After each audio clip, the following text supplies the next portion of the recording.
Ay kahapon nga ay may laro na naman daw sa Abuyuin sina Papa ay di kasunod-sunod na naman itong inyong lingkod. Ay sabi ko kami dumaan muna doon sa malaking cross at yun, hindi ko pa nararating. Hindi ko naman alam kung saan papunta o kung saan ang direksyon.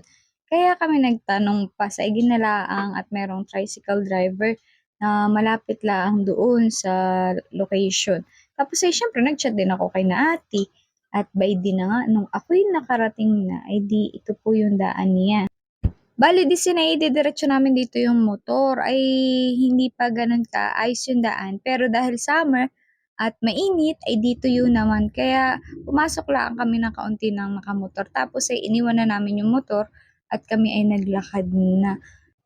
Wala pang 5 minutes ay mararating na ninyo ito. Sundan lang naman ninyo yung mga bakas ng daan at pagkatanaw ko nga ako'y tuwang-tuwa. Napaka peaceful baga dito sa lugar na ito. And hindi ko pa nakikita yung taas. Ay nung makita ko man din yung view sa itaas, sus ko ay baling ganda. Tanaw na tanaw. Tingnan naman ninyo. Ang lahat ng inyong natatanaw ay hindi akin. Talaga napakaganda pala dito pumunta ay sunset. Huwag na po kayo magtangkang pumunta ng kainitan. Ay by dingat sabi ko, darling, ay ako nga iyo munang videohin at ako'y magdadasal. Ay God, pasensya na po. Sana po ako mapatawad mo sa lahat ng aking kasalanan. At hindi talaga ako mapakali. Promise, gandang-ganda na ito. Ito lang aking camera, hindi kagandahan pang video, pang picture, pero talagang pagkayo yun na doon na mismo. Napakaganda, promise. Promise na promise. Talagang, ay, alam niyo, yun yung parang mawawala lahat ng stress ninyo.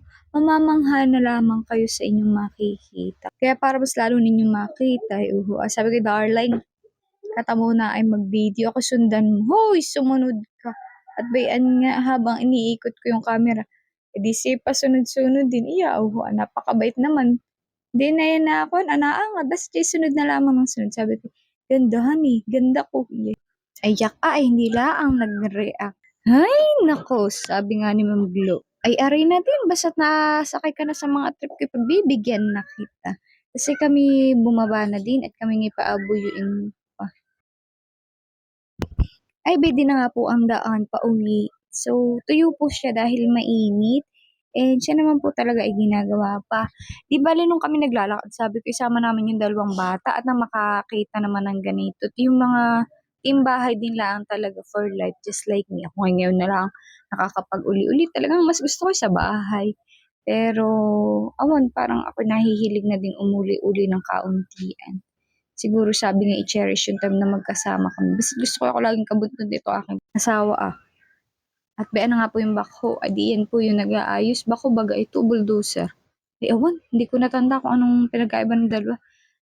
Basta pati yan na nag-aayos ng daan. Ay di kinat ko na po at ako'y nakangalo ng kauntian. Basta po pag kayo po ay pupunta, ay dito po kasunod lamang nung lupa ni Mayor dito sa bundok. At pag may nakita po kayong malaking opening, na pula ang lupa ay ito na po yun. So, yun lang at kami alis na. Bye-bye!